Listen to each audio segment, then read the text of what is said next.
Student, मैं मेरा नाम आप सभी का स्टडी पॉइंट में स्वागत करता हूँ। उम्मीद करता हूँ आप सब अच्छे होंगे और आपकी जो एग्जाम की प्रिपरेशन होगी वो बहुत अच्छी चल रही होगी।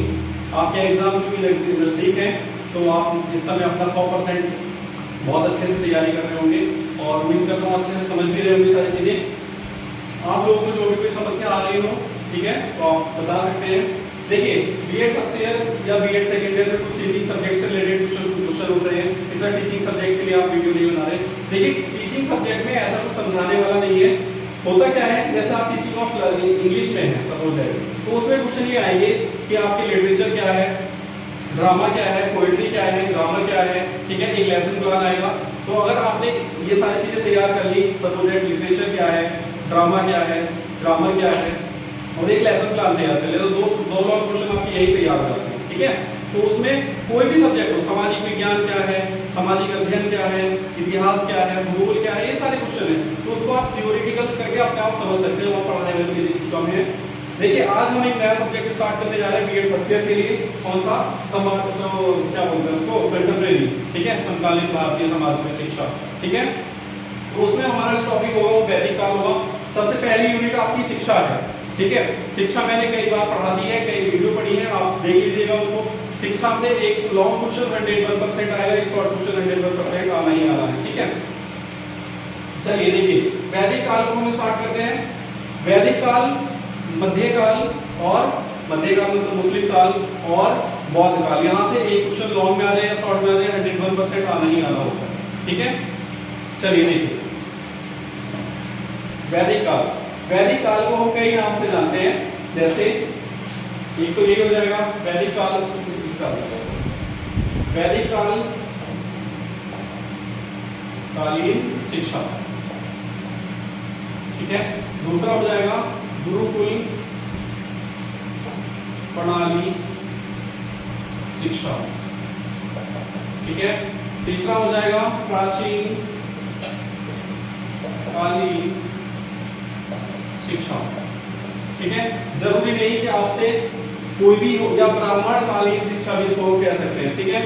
तो जरूरी नहीं है वो आपसे सीधे सीधे क्वेश्चन पूछे कि वैदिक कालीन शिक्षा क्या थी। इन चारों नामों से क्वेश्चन पूछ सकता है। गुरुकुल प्रणाली शिक्षा क्या है, प्राचीन कालीन शिक्षा क्या है, या ब्राह्मण कालीन शिक्षा क्या है, ठीक है। यहाँ से रिलेटेड क्वेश्चन आएगा, एक लॉन्ग क्वेश्चन 100% यहाँ से एक लॉन्ग क्वेश्चन यहाँ से 101% आता ही रहता है।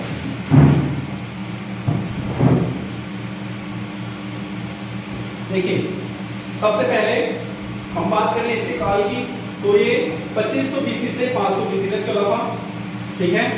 और ये है भारतीय शिक्षा प्रणाली में सबसे प्राचीन शिक्षा प्रणाली मानी जाती है, ठीक है। यहाँ क्या होता है, सबसे पहले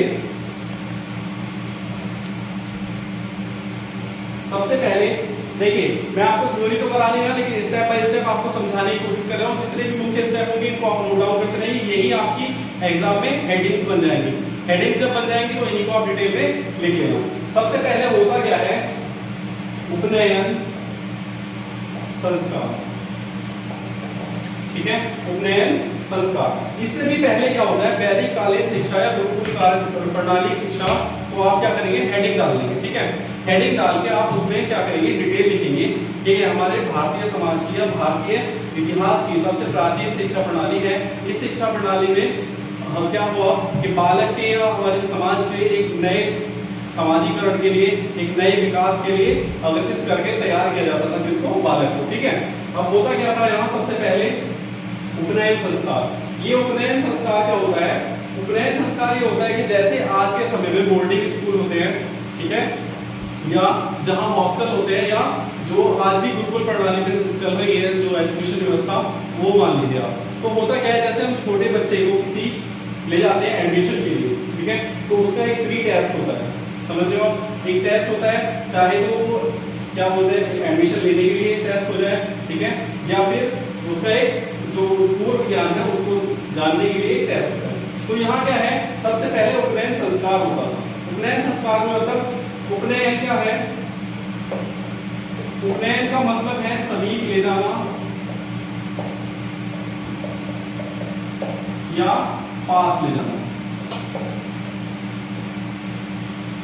मतलब होता क्या है कि जो हमारे माता पिता होते थे वो बालक को किसके पास ले जाते थे? गुरु के। ठीक है, ये जो गुरुकुल प्रणाली है इसमें सबसे मुख्य जो होते थे वो गुरु ही होते थे। गुरु के अंडर में ही पूरी शिक्षा व्यवस्था चलती थी। ठीक है, तो जब बालक को सबसे प्रारंभ स्थिति में या अवस्था में बालक को गुरु के पास ले जाते थे तो वो संस्कार क्या कहलाता था? उपनयन संस्कार कहलाता था। इस संस्कार में क्या होता था? बालक को नहला धुलाकर एक कैसे जो हमारे ब्राह्मणीय वस्त्र होते हैं या ब्रह्मचारी वस्त्र होते हैं, ब्रह्मचारी वस्त्र कह सकते हैं, ब्रह्मचारी वस्त्र पहनाते थे और जो गले में चलियों वगैरह होते थे वो सब पहनाते थे। ठीक है, उसके बाद क्या करते थे? गुरु के पास बालक को ले जाकर गुरु के समीप सामने मतलब बिठा देते थे। तो गुरु उनसे क्वेश्चन पूछते थे कि आप किसके शिष्य हो? तो छात्र जो है वो आंसर देता था आपका। ठीक है, गुरु का शिष्य हो। तो ये सारी चीजें होने के बाद हमारी जो है शिक्षा व्यवस्था शुरू हो जाती है। उसके बाद क्या होता था?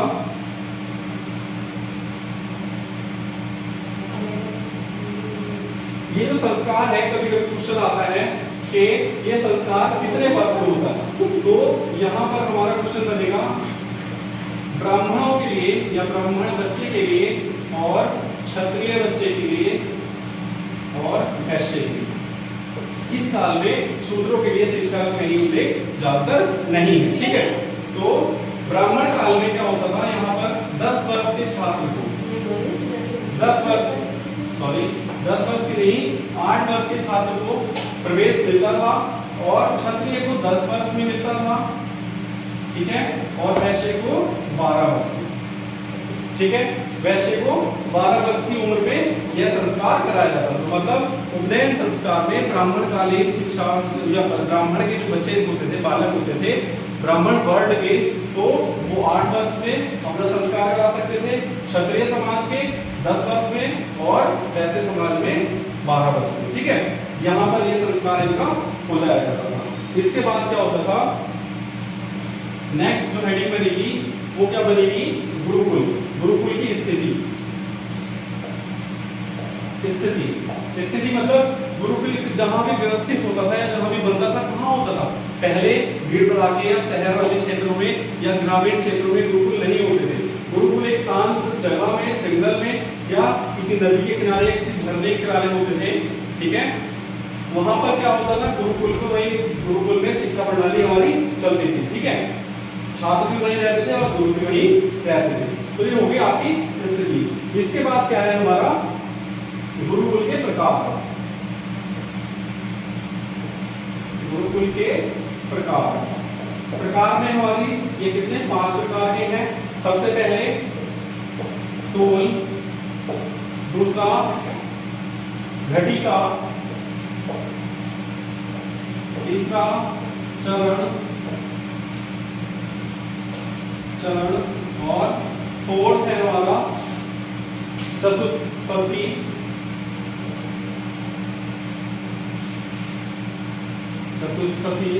ठीक है, और लास्ट हमारा विशेष विद्यालय।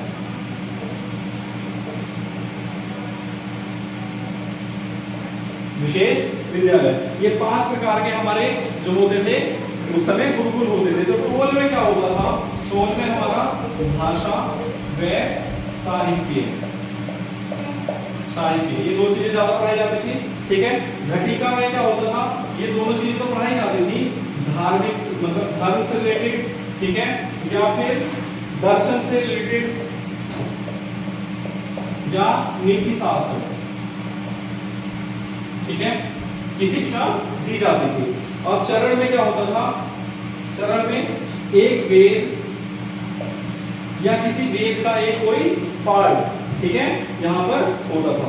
फिर क्या है हमारा चतुष्पदी, यहाँ चारों वेद, ठीक है, या चारों प्रकार के शास्त्र, दर्शन शास्त्र, नीति शास्त्र, व्याकरण और कानून। ठीक है, ये चारों क्या होते थे? पढ़ाए जाते थे। समझ रहे हो? फिर हमारा विशेष विद्यालय में क्या होता था? आपकी चिकित्सा, नोट कर लीजिए, चिकित्सा, कृषि, ठीक है, चिकित्सा, कृषि और व्यापार या वाणिज्य। ठीक है, ये सारा शिक्षा यहाँ दी जाती थी। तो ये तो हमारे गुरुकुल के प्रकार हो गए, ठीक है। फिर इसके बाद जो हमारी हेडिंग बनेगी,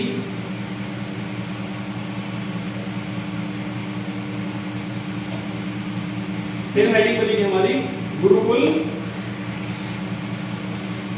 की दिनचर्या। दिनचर्या क्या होती थी गुरुकुल में, मैंने आपको पढ़ाया हुआ है, जो छात्र नहीं पढ़े वो समझ लीजिए। गुरुकुल की दिनचर्या में क्या होता है, मतलब जैसे एक हॉस्टल होता है तो गुरुकुल भी हॉस्टल के टाइप ही होते हैं, ठीक है। वहां पर छात्रों और गुरुओं के रहने की व्यवस्था होती थी, ठीक है। गुरु जो है छात्रों को शिक्षा प्रदान करते थे और उनके खाने पीने का जो व्यवस्था होती थी वो गुरु करते थे, ठीक है। तो उनके जो दिनचर्या होती थी वो ये होती थी, सबसे इंपॉर्टेंट बात कि गुरु के उठने से पहले छात्र उठते थे, गुरु के सोने के बाद छात्र सोते थे, ठीक है। और गुरु के उठने से पहले ही गुरु के दातून करने, नहाने के लिए पानी की व्यवस्था, उनके पूजा के स्थान पर पूजा पाठ की व्यवस्था, हर एक व्यवस्था कौन करते थे, शिष्य करते थे, ठीक है। और शिष्य करते थे। पूजा पाठ की सुबह के बाद क्या होता था, फिर आपकी स्टडी होती थी, मतलब पढ़ाया जाता था वहां बच्चों को। किस विधि से पढ़ाया जाता था, तो मौखिक विधि या व्याख्यान विधि, ठीक है। मौखिक विधि या व्याख्यान विधि से सबसे ज्यादा उसमें पढ़ाया जाता था। प्रश्नोत्तर विधि या वाद विवाद विधि भी वहां पर यूज होती थी, ठीक है। तो पढ़ाने के बाद फिर क्या करते थे, वो दोपहर का मध्याह्न का भोजन करते थे। भोजन करने के बाद 1-2 घंटे आराम करते थे। आराम करने के बाद वो फिर पढ़ाया जाता है। पढ़ाई का जो शैक्षिक पाठ्यक्रम था या प्रक्रिया थी वो चलती थी। उसके बाद फिर शाम का भोजन करते थे। शाम का भोजन संध्या के समय, मतलब संध्या में सूर्य के डूबने से पहले वो भोजन, सूर्य अस्त होने से पहले वो भोजन कर दिया करते थे, ठीक है। और गुरु के सोने के पहले कोई भी छात्र नहीं सोता था, बारी बारी से जाके गुरु के पैर दबाया करते थे, मतलब सेवा किया करते थे, ठीक है। तो ये उनकी दिनचर्या होती थी, ठीक है। उम्मीद करता हूँ समझ गए होंगे।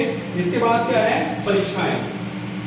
इसके बाद क्या होती है, इसके बाद हेडिंग बनेगी परीक्षाएं, ठीक है, या उपाधियां, ठीक है। इसमें कौन कौन सी उपाधि दी जाती थी, सबसे पहले जो एक वेद पढ़ते थे, ठीक है, उनको स्नातक बोला जाता, ठीक है। उनको क्या बोलते थे, स्नातक बोलते थे। दूसरी उपाधि थी जो 2 वेदों का ज्ञान प्राप्त करते थे या जो 2 वेद पढ़ते थे उन्हें कहते थे मशु, ठीक है। और जो तीसरी उपाधि थी जो 3 वेद प्राप्त, वेदों की जो शिक्षा ग्रहण करते थे, ठीक है, उन्हें कहते थे रुद्र, ठीक है। और जो 4th थी, जो 4 वेदों का ज्ञान प्राप्त करते थे, ठीक है, उन्हें कहते थे आदित्य, उन्हें हम कहते थे आदित्य, ठीक है। तो ये उपाधियां होती थी। जो छात्र एक वेद की शिक्षा प्राप्त करते थे उन्हें स्नातक कहते हैं, और जो 2 वेदों की शिक्षा प्राप्त करते थे उनको वसु कहते थे, और जो 3 वेदों की संख्या जो शिक्षा प्राप्त करते थे उन्हें रुद्र की उपाधि होती थी, और जो 4 वेदों की शिक्षा प्राप्त करते थे उन्हें आदित्य की उपाधि प्राप्त होती थी, ठीक है। चलिए इसके बाद देखिए क्या होता है।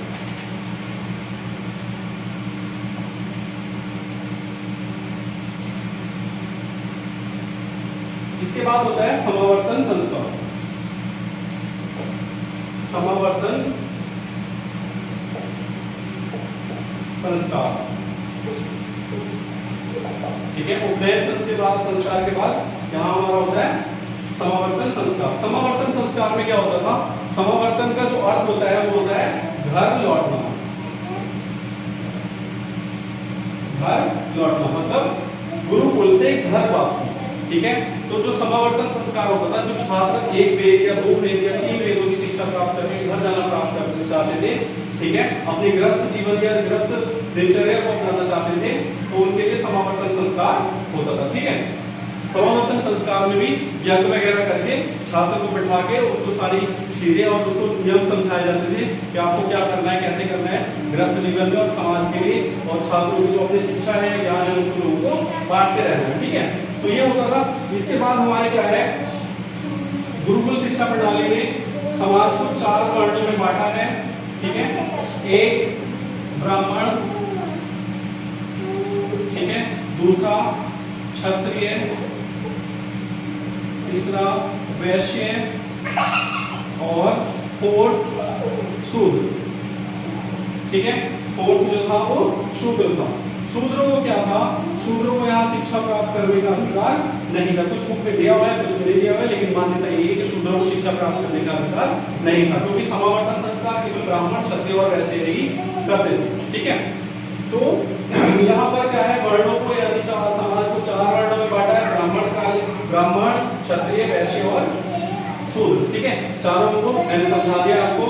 शिक्षा कौन कौन सी मिलती थी, ब्राह्मण को जो मिलती थी वो पूजा पाठ, ठीक है, पूजा पाठ या पठन पाठन का जो कार्य करते थे, कौन करते थे, ब्राह्मण करते थे। ठीक है, क्षत्रिय क्या करते थे, सैन्य शिक्षा प्राप्त करते थे, और वैश्य क्या करते थे, व्यापार या कृषि। ठीक है, ये कौन करते थे, वैश्य करते थे, और शूद्रों को केवल सेवाएं करने का क्या था, दायित्व था, सेवा करते थे। ठीक है, तो ये जो इनको ब्राह्मण को शिक्षा मिलती थी वो पूजा पाठ या इनका जो कर्म था वो ये था। ठीक है, समझिए ये सारी चीजें थी। फिर आगे देखिए आप पाठ्यक्रम।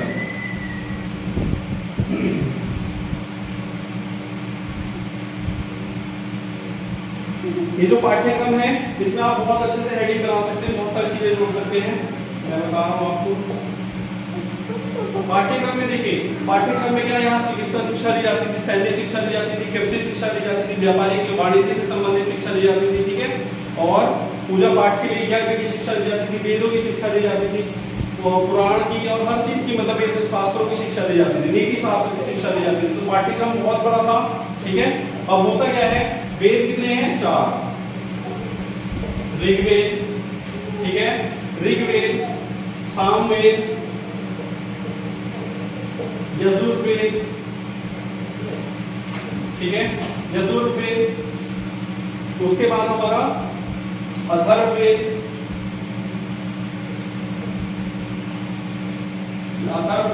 ठीक है।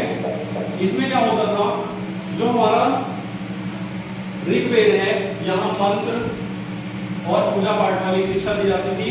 ठीक है, सामवेद हमारा संगीत से रिलेटेड है, जो संगीत की शिक्षा होती थी वो किसमें होती थी, हमारे सामवेद में होती थी। और यजुर्वेद में हमारा कर्म कांड, ठीक है, या जो हमारे लौकिक और अलौकिक शक्तियां, मतलब क्या बोलते हैं, भूत प्रेत या जो सारी चीजें होती हैं पंडितों वाली, ये सब इसमें होती है। ठीक है, अथर्ववेद क्या था हमारा, इसमें अथर्ववेद में हमारी चिकित्सा शिक्षा थी,